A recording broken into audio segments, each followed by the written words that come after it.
Deus é a tua proteção, gente.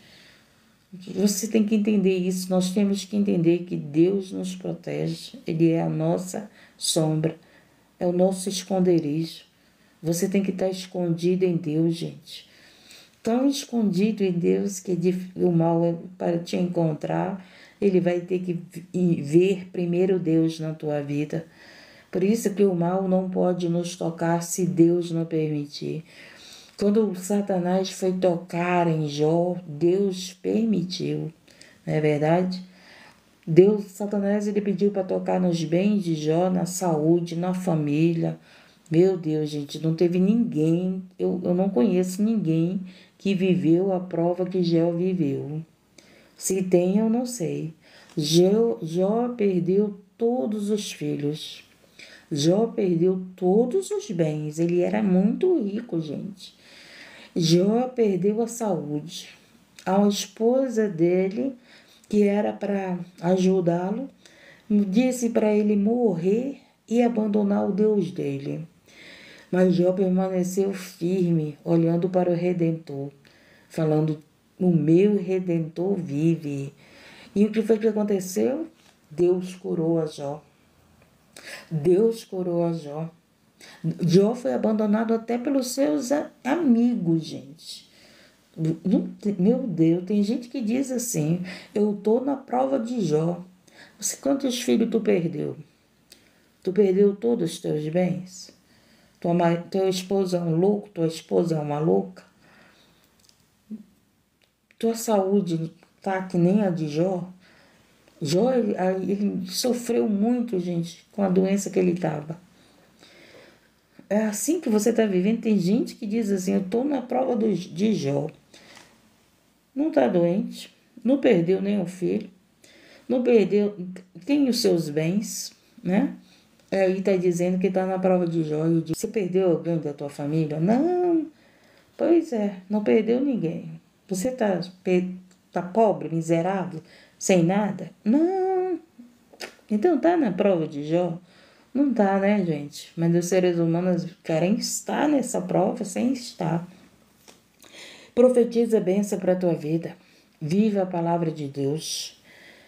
Obedeça a Deus. Se você obedecer a Deus, as bênçãos vão te alcançar, gente. Deuteronômio 28, estuda Deuteronômio 28. Você vai aprender ali a ser meu Deus, você vai aprender como as bênçãos te alcançam. Então, louvado seja o nome do Senhor, uma promessa muito, muito linda, Deuteronômio 28. Quando você obedece a Deus, você não precisa correr atrás das bênçãos. As bênçãos vêm na tua vida. Eu sempre digo para vocês: quando vocês dobrar os joelhos, só se levante quando o anjo te tocar. Não vai ver o anjo, nem todos vê o anjo, mas você vai sentir a presença de Deus. Quando você sentir que as lágrimas secaram, quando você sentir que a alma foi refrigeriada, aí levanta. Aí você pode levantar. Dobrou os teus joelhos, levanta de lá só quando o papai te tocar, quando o papai te abençoar. Dobra teus joelhos, só levanta das tuas orações quando o anjo te entregar a vitória. Louvado seja o nome do Senhor, e você vai levantar renovado, cheio de fé e com tua bênção na mão. Deus é bom, gente. Deus é bom. Deus é maravilhoso. Quantas pessoas, gente, estão sem paz, né? A sua mente preocupada, a sua mente angustiada, a sua mente lá, meu Deus do céu, sofrendo, mas eu quero dizer para você que Deus, ele está aqui para enxugar as tuas lágrimas, para te consolar. Deus está aqui para mudar a tua história. Tem gente que diz: tudo é o diabo, tudo é o diabo. E não é não, gente, não é não. É Deus amassando o vaso, é Deus moldando o vaso, é o Deus colocando o vaso na fornalha, tirando da fornalha. Não está na mão do diabo não, você está na mão de Deus. Nós estamos na mão de Deus, não na mão do diabo. Coloca isso no teu coração. É Deus que te guarda, que te livra, que te protege. É Deus que te abençoa, é Deus que está te fazendo uma vida melhor. A oração não deixa apagar o fogo do altar. Todas as vezes que você ora, você deixa a tua lâmpada acesa, entendeu? Às vezes você lembra lá das 10 virgens? 5 tinham azeite e 5 não tinham azeite. Por quê? 5 tinham vida de oração e 5 não tinham vida de oração. Quando você ora, gente, você deixa a tua lamparina acesa. Quando você ora, você está ali deixando o fogo do altar aceso. Sabe qual é o altar? Do teu coração. Você sabia que o nosso coração é um altar para Deus? Você sabia disso? Nosso coração é um altar para Deus. O que você tem colocado nesse altar? A gente tem que ter muito entendimento, né, gente? Porque nós não somos o templo do Espírito Santo. Se eu sou o templo do Espírito Santo, então eu sou o altar para o Espírito Santo habitar, não é verdade? João, ele estava preso por causa do Evangelho. Olha aí, gente, né? A gente olha para a nossa vida e acha que está um sofrimento. E agora você fica imaginando João, né, o apóstolo de Deus, servo de Deus, o discípulo de Deus, discípulo de Cristo, levando o Evangelho, ele estava preso por causa do Evangelho. Olha só, gente, aí tem gente que aí diz que serve a Jesus, mas só quer contar a vitória. Se alguém for preso por causa do Evangelho, vão dizer que Deus não é na vida dessa pessoa. E João, preso na ilha de Patmos, Jesus foi se revelar a ele o livro de Apocalipse, né? Jesus era o único que podia abrir o livro, né? O único que pôde abrir o livro foi o próprio Jesus. Deus é maravilhoso, né, gente? Deus é maravilhoso. Então eu quero dizer, às vezes você tá aí dizendo que tá sofrendo, né? Sofrendo com tanta coisa. Agora imagine João sofrendo. E nem fala assim, né, que ele estava sofrendo. A palavra fala sempre ele falando de Cristo, evangelizando, falando de Deus, e a gente nem vê ele falando do sofrimento dele. Tem pessoas que estão sofrendo para trabalhar para si mesmo, mas não estão sofrendo para trabalhar para Deus, porque trabalham para Deus, porque trabalham levando o Evangelho de Deus, né? Tem pessoas que não estão sofrendo porque levam o Evangelho de Deus. Ah, meu Deus, vai dizer aí que eles vão sofrer por causa do Evangelho, capaz até de negar Jesus. Capaz até de negar Jesus, gente, porque a gente vê um povo, o último povo agora, que a vida deles só é vista se Deus estiver prosperando, se estiver com saúde, se estiver tudo bem. Porque se não estiver tudo bem, se estiver viajando, né? Se estiver nas mansões, nos carrões, aí eles dizem que não tem Deus, não. Aí dizem que não são discípulos. E aí a gente vai estudar os discípulos. A gente vai estudar a história dos apóstolos. Pelo amor de Deus, eu me envergonho de dizer... eu estou sofrendo pelo Evangelho. O que eu sofro ainda pelo Evangelho é quando as pessoas vêm com seus ódios, né? Que me odeia, que me julga, que analisa a minha vida pela vida dos outros. Aí eu fico um pouco triste. Mas dizer que eu sofro pelo Evangelho, gente, tem gente que tem coragem de dizer que sofre pelo Evangelho. Tem gente que, pelo amor de Deus, que não quer sofrer pelo Evangelho, não. Meu Deus do céu. É um povo que não sofre pelo Evangelho, gente. Mas o Evangelho de Cristo não mudou, não mudou. Ele não muda, passará o céu e a terra, mas a palavra de Deus não passará. Em Mateus capítulo 5, bem-aventurados os que sofrem por amor a Cristo, bem-aventurados que sofrem por causa do nome de Cristo, bem-aventurados que sofrem por causa do Evangelho, né? Só que a gente vê um povo que leva o Evangelho, mas não quer sofrer de jeito nenhum. Está vivendo uma geração, gente, a geração mais fria que podia existir na Terra. Vive numa geração que, meu Deus, não pode sofrer de jeito nenhum. Porque se sofrer, diz que Deus não é com essa pessoa. Não é verdade, gente? As pessoas só te enxergam se você tiver prosperidade. As pessoas só te enxergam se você está contando vitória todo o tempo. Se você dizer que está sofrendo por causa do evangelho, elas vão dizer que tu está em pecado. É isso que elas vão dizer. E a gente olha para os apóstolos, a gente olha para os discípulos, eles sofreram. A gente olha para o próprio Cristo, ele sofreu por causa do evangelho. A gente olha para Paulo, ele sofreu. E tem um povo, né, que eu sofrer não, só vitória na minha vida. Só vitória, sem sofrimento.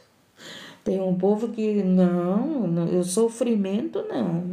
Se você estiver sofrendo é porque você está errado, está em pecado, está longe de Deus. Aí Deus, a gente vai estudar a palavra, aí a gente vê que os discípulos sofreram.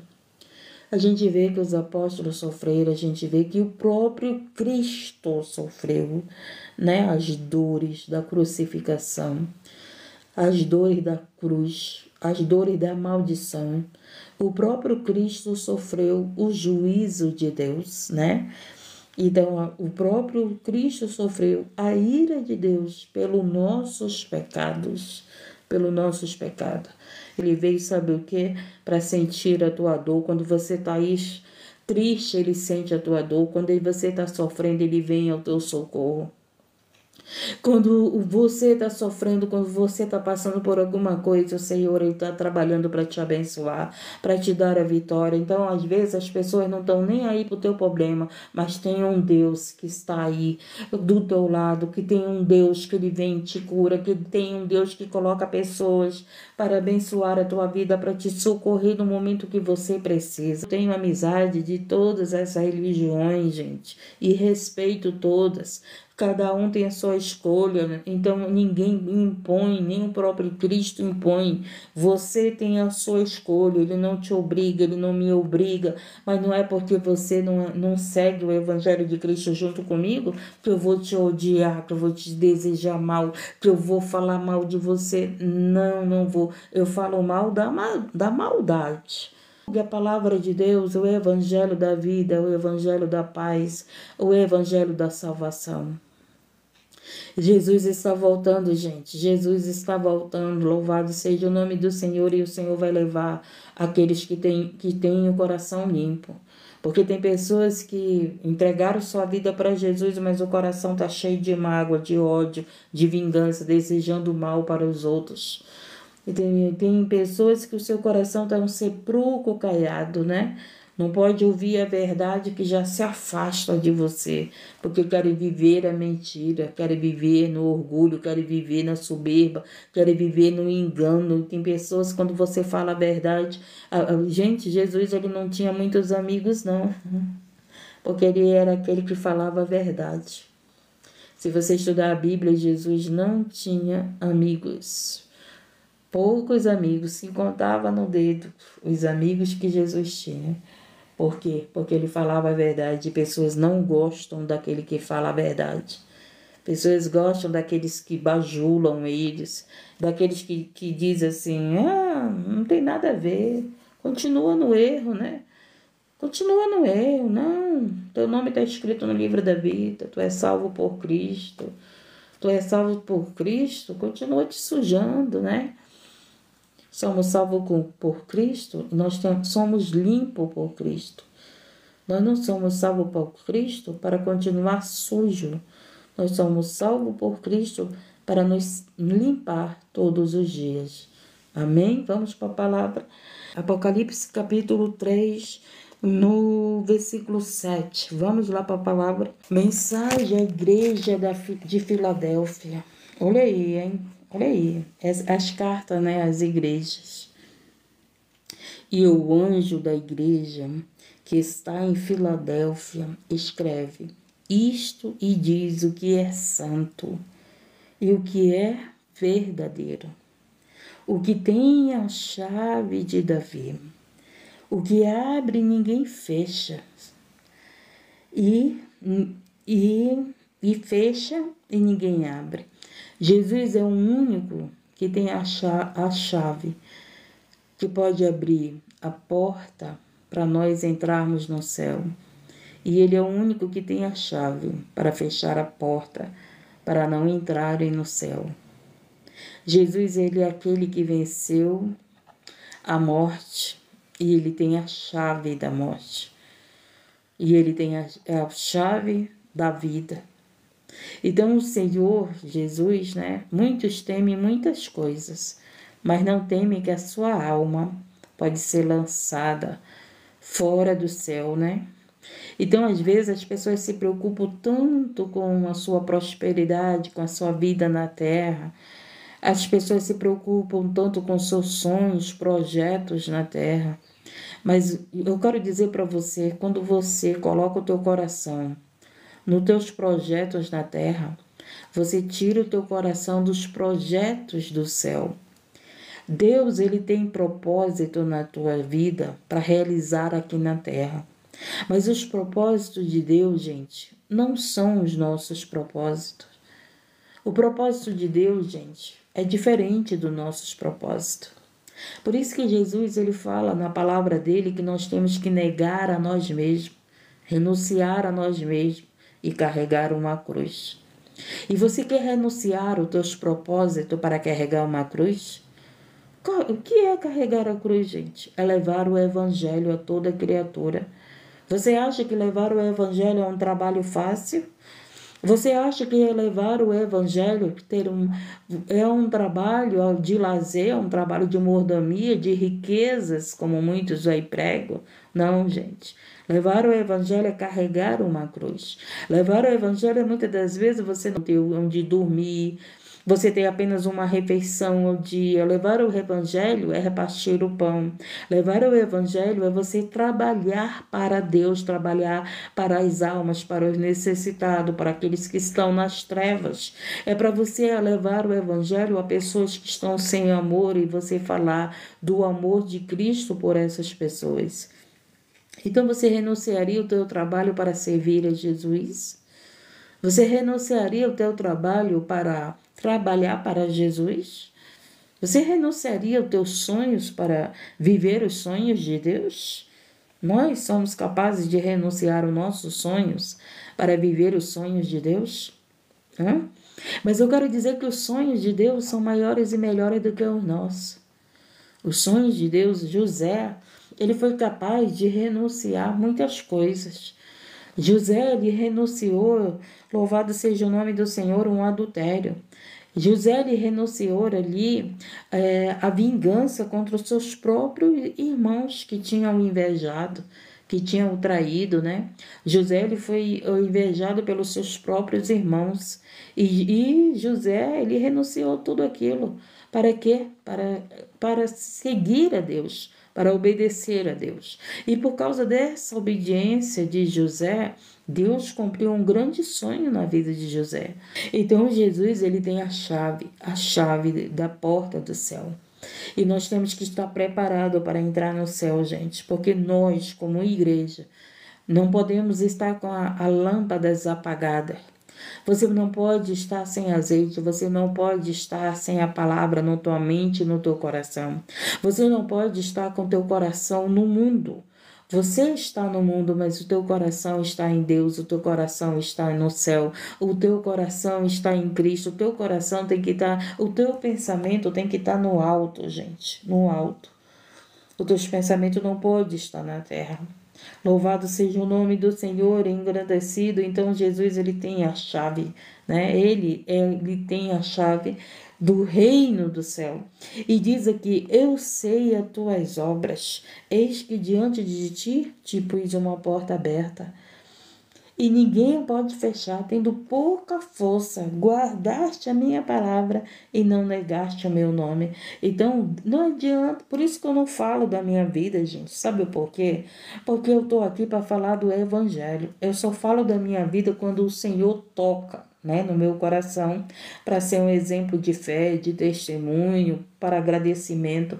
Mas o Senhor, ele sabe quem é você, ele sabe quem sou eu, ele sabe as nossas obras. Tem pessoas que acham que estão escondidos, né?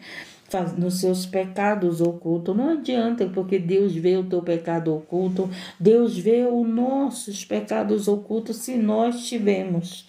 Por isso que louvado seja o nome, nós temos que ser sempre verdadeiro. Senhor, só falha nisso, Senhor, ainda iro, Senhor, ainda penso nisso, Senhor, ainda falta algo em mim. Porque quando você reconhece que ainda falta algo em você, isso agrada a Deus. Isso agrada a Deus, mas aquele que se acha que é o melhor, que já tá bom, que já é o santão, que é a santona, que é o perfeitão, que é a perfeitinha, que acha, né, que é melhor do que os outros, só os outros são errados, aí o Senhor olha e conhece tuas obras. Eu sei os teus pensamentos maus. Interessante que eu estava estudando a palavra sexta-feira. Ali o Senhor me tocou no meu coração, né? Tem quantas pessoas que maldam mal de você, que pensam mal de você. Quantas pessoas estão pensando mal de você, sem você nem sequer ter praticado aquilo que elas estão pensando? Então, isso é o que? Desagradável aos olhos de Deus. Isso são pecados ocultos. Às vezes a pessoa está conversando com você, mas está pensando mal de você, está te julgando, está te condenando, está lá conversando com você, entendeu? Mas está pensando mal. A gente tem que ter muito cuidado com o nosso pensamento, para que ele não seja esse pensamento julgador, esse pensamento de maldade. Você se preocupar com a tua vida espiritual, com tua vida com Deus, você não vai ter tempo de olhar para o pecado dos outros, porque você vai sempre estar analisando a sua vida. Então ele diz aqui: eu sei as tuas obras. Ele sabe as nossas obras. Ele conhece o nosso coração, ele conhece o profundo, o oculto e o escondido. Ele sabe o que eu faço depois da live. Ele sabe a minha vida no final de semana. Sabe tudo, todas as coisas.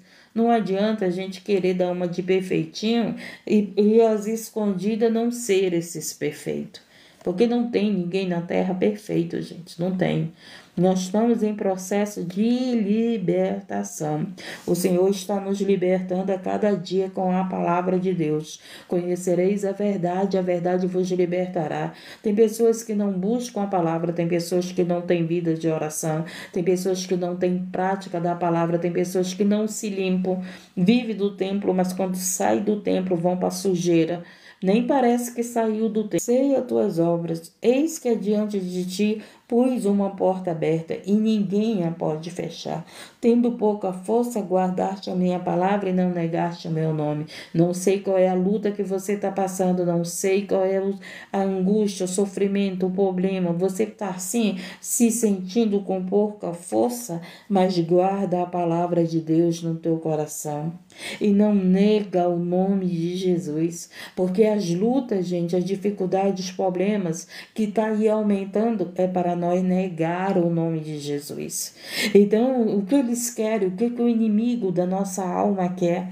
Ele quer que você negue o nome de Jesus, negue a fé, mas você está aí cansado de orar, cansado de ir para o templo, cansado de estudar a palavra. Às vezes você está cansado porque passa a noite numa vigília e de dia tem que trabalhar, tá aí com pouca força, cansado, não cansado de brincar, né, gente? E não cansado de trabalhar para si mesmo, né? Mas cansado porque tem levado o evangelho, porque tem carregado a cruz, gente. Porque tem carregado a cruz, né? Então, o que acontece? Ele está dizendo aqui, né? Eu sei as tuas obras, eis que diante de ti pus uma porta aberta e ninguém pode fechar. Tendo pouca força, guardaste a minha palavra e não negaste o meu nome. Guarda a palavra de Deus no teu coração, gente. Coração cheio de palavra, a tua mente vai estar cheia da palavra de Deus. A tua boca vai estar cheia de palavra de Deus. O teu vocabulário, vai ser o vocabulário de Deus. Está entendendo? A gente conhece quem tem a palavra no seu coração pelo que fala, não é verdade? Como fala, não é verdade? Do que fala. Então, se o teu coração fala de muitas coisas ali, a gente sabe que aquele coração não tem a palavra de Deus guardada. Nós somos seres humanos, não é verdade? Só que o quê? Nós temos a nossa vida cotidiana. mas na tua vida sempre tem uma palavra de Deus. Sempre você está falando alguma coisa da palavra de Deus para os teus amigos, para os teus vizinhos, para a tua família. Por quê? Porque no teu coração está guardada a palavra de Deus. Nos teus momentos difíceis, a palavra de Deus está ali. Minha filha, eu estou contigo. Na tua fraqueza, eu sou a tua força. Na tua dificuldade eu não te desamparo. No teu choro eu vou te consolar, a alegria virá. Na tua necessidade eu sou o Deus da providência. Por quê? Porque a palavra de Deus está guardada no teu coração e nos teus momentos difíceis, a palavra de Deus ela vem ali como luz para a necessidade. Você está passando por tempestade e a palavra de Deus está guardada no teu coração, faz você lembrar de que o quê? Que Jesus está no barco, que Jesus está com você nessa tempestade, que Jesus está com você na cova dos leões, que Jesus está com você em frente ao gigante, que Jesus está com você ajudando a carregar essa cruz. Mas se a palavra não está guardada no teu coração, meu querido, você passa as lutas, os problemas, dificuldade, você entra em desespero. Você entra em desespero porque você não tem a palavra de Deus guardada no teu coração. Mas quando você tem a palavra de Deus guardada no teu coração, você pode estar passando pela situação e você vai dizer: Deus proverá. Eu estava passando por uma situação, eu tive que ajudar uma pessoa e eu fiquei faltando para mim, né? Mas é claro que aquele que reparte, é aquele que divide o seu pão, ele nunca falta. Gente, o segredo das bênçãos na nossa vida é abençoar a vida dos outros. Então eu peguei ali o que era para pagar minhas dívidas para ajudar alguém. Aí eu disse: tá aqui, eu vou lhe ajudar pela fé, mas o meu Deus proverá. E Deus proverou, gente. Deus proverou e eu pude cumprir os meus compromissos. Tá entendendo? Então, por quê? Porque a palavra de Deus está na nossa vida. Se a palavra de Deus não estiver na tua vida, você vai se afundar. Então, a palavra de Deus, a gente passa por luta, gente. Somos seres humanos, passamos por dificuldade, mas a palavra de Deus está lá. Minha filha, eu sou a providência, eu sou a cura, eu sou a paz, eu sou o livramento, eu sou a luz que ilumina o teu caminho, eu sou o socorro de tua presença, eu sou aquele que não durmo enquanto tu dorme, eu sou aquele que cuido de ti, eu sou aquele que cuido da tua família. Vou dizer uma coisa para vocês. Vocês lembram que eu falei do aniversário do meu irmão? O meu irmão, gente, ele é viciado em drogas. Então, ele não tem força para sair do vício. Não tem, sabe? Não tem. Mas o Senhor prometeu salvar o meu irmão. Nem que seja no último dia, Deus salva o meu irmão. Trabalha para sustentar o vício dele. Já contei a história do meu irmão. E o que aconteceu? Mês que passou, dia 27 de novembro, foi o aniversário do meu irmão. E eu não estava com condições financeiras boas para mandar o meu presente para ele. Eu mando o dinheiro para minha irmã compra, né? E dá para ele roupa, perfume. Ele gosta muito de perfume. Aí nesse dia eu não tinha dinheiro. Eu disse: mano, eu não tenho nada para me mandar para te comprar para ele. Quando foi no sábado, eu conversando com a minha filha foi para um aniversário e lá nesse aniversário ela descobriu que fizeram uma festa surpresa para o meu irmão, gente. Eu fiquei tão feliz, gente. Fiquei tão grata a Deus, porque nesse dia do aniversário dele eu fiz uma live. E uma irmã entrou na live e me ofereceu um louvor para mim meditar. E o louvor falava, né, que Deus cuidava da minha família enquanto eu trabalhava para Deus, que foi no dia do aniversário do meu irmão. E depois eu fui saber que Deus preparou, foi uma festa surpresa para o meu irmão. Eu agradeci tanto esse Deus, gente. Eu agradeci tanto esse Deus. Gente, enquanto as pessoas estão desprezando os viciados, Deus está cuidando deles, sabe? As pessoas julgam os outros, né?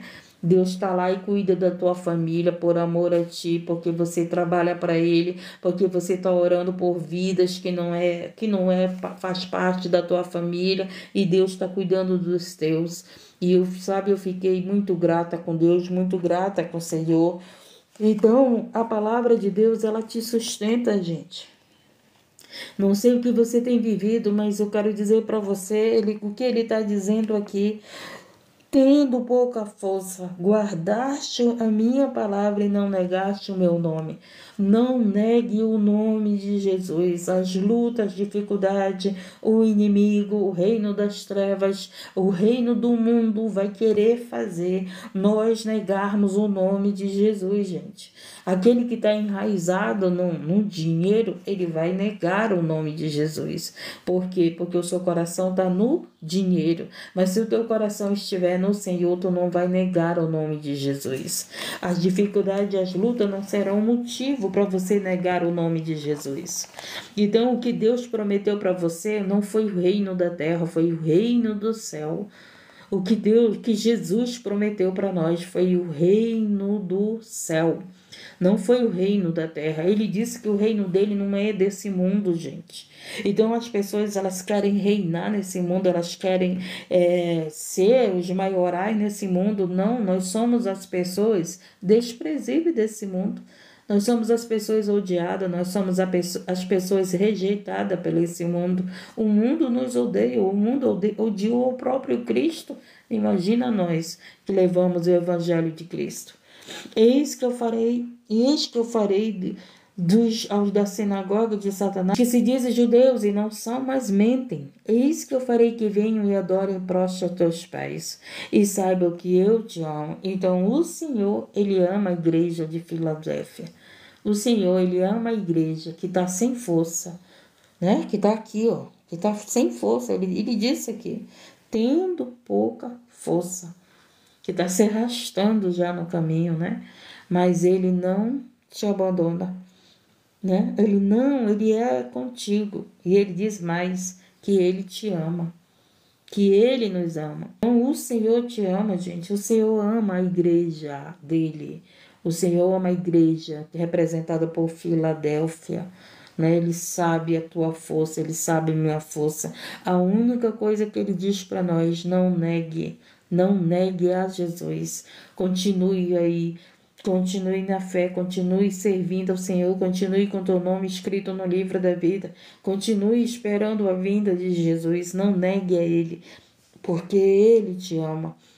E Ele diz mais, porque guardaste a palavra da minha paciência, também eu te guardarei na hora da tentação, que há de vir sobre todo mundo, gente. Todo mundo viverá essa tentação.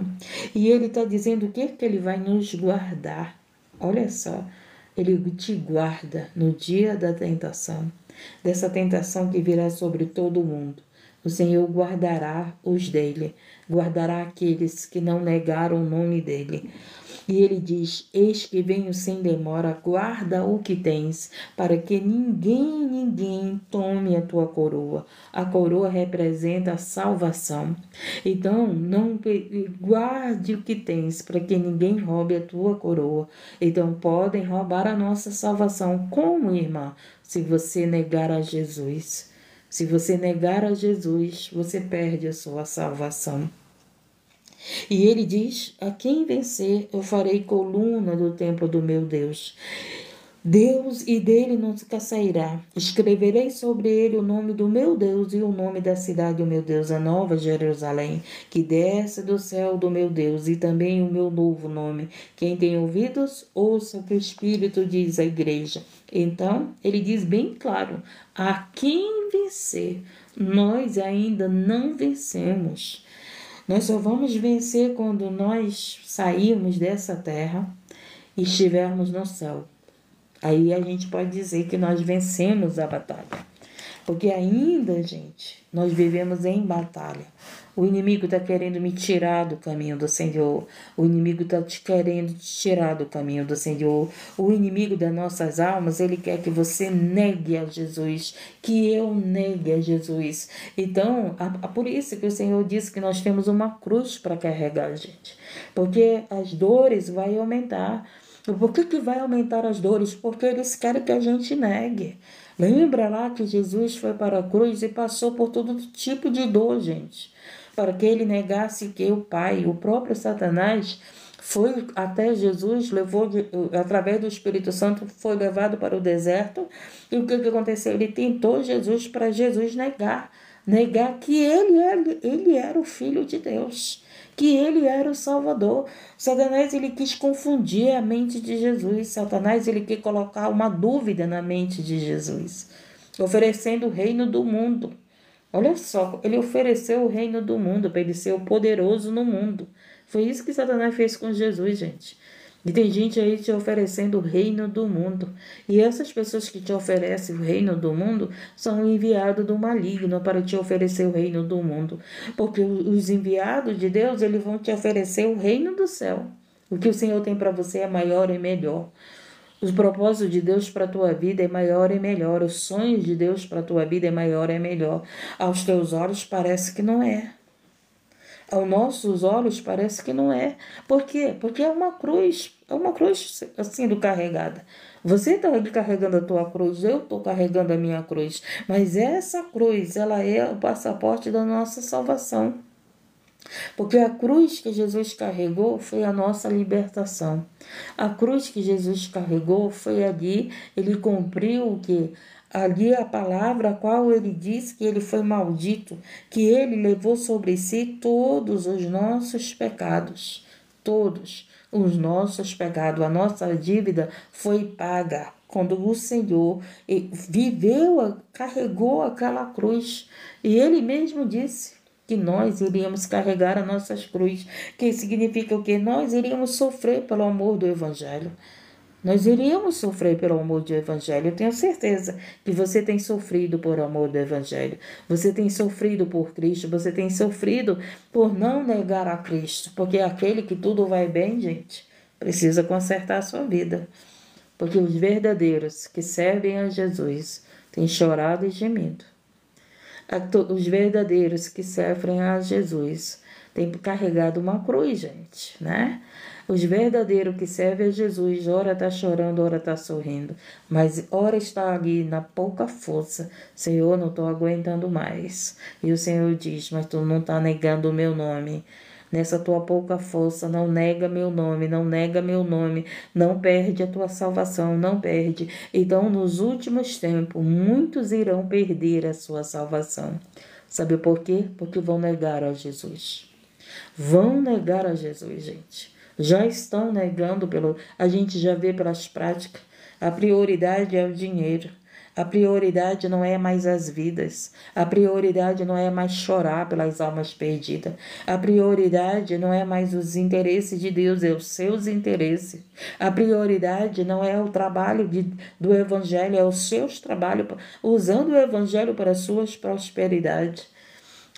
Gente, já tem gente negando a Jesus agora.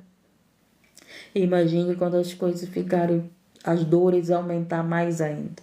Aí que vão negar a mesmo, né? O evangelho distorcido, o evangelho da prosperidade, o evangelho das bênçãos, né? Que tudo é benção, benção, benção, benção.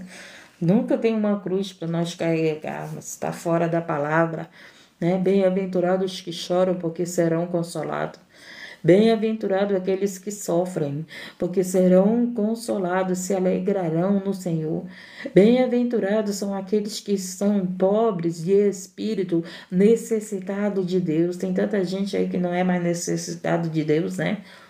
Tem tanta gente aí se achando o maioral, a maioral, que tudo tem, que tem o reino do mundo, né? Tem o reino do mundo. Deus é comigo, eu tenho tudo nessa terra. E Deus não era com Jesus? Deus não era com Jesus? Porque Jesus não teve tudo nessa terra? Me mostra na Bíblia o que foi que Jesus teve nessa terra. Perseguições, traições, abandono, crucificação. O que foi que Jesus teve nessa terra, gente? Foi desprezado, foi rejeitado, foi odiado, foi zombado. Meu Deus do céu, quando Jesus foi para a cruz, gente, perfuraram ele com uma lança, açoitaram ele, gente. Aquele açoite, gente, meu Deus do céu, perfurava a carne dele. Deus não era com Jesus, gente? Não era com ele? Quer dizer que Deus só é na vida daquele... Hoje Deus é na vida de todos aqui na terra, mas não foi na vida do filho dele? Não foi na vida do filho dele? Ele foi tanto na vida do filho dele que ele ressuscitou o filho dele e o filho dele hoje reina para sempre. O filho dele vence a morte, o filho dele virá com justiça. O filho dele virá com justiça e ele vai vir com a sua justiça sobre aquele que derramou o sangue inocente dele, sobre aquele que derrama o sangue dos inocentes. O Senhor virá com justiça. O Senhor foi tanto, tanto com o filho dele que ele voltará como juiz. Você acha que Jesus vai voltar para ir pagar pelos teus pecados, novamente pelos meus pecados? Você acha que Jesus vai voltar para ele ir para uma cruz, ser condenado, zombado, traído, perseguido? Não. Agora nós estamos no tempo da graça. Agora o amor de Cristo invade toda a terra. Todos os pecadores têm o direito do arrependimento, do perdão de Deus. Mas depois, gente, depois que Jesus voltar como juiz, aí verá quem serve a Deus e quem não serve. Verá quem verdadeiramente seu coração foi entregue para Cristo, quem não foi. Verá verdadeiramente aqueles que serviram a Deus chorando, gemendo, né? Foi semeando, chorando e gemendo, mas voltarão com alegria, viverão em alegria. Louvado seja o nome do Senhor. Então eu não sei o que você está passando e vivendo, mas não largue a tua cruz. Não negue a Jesus.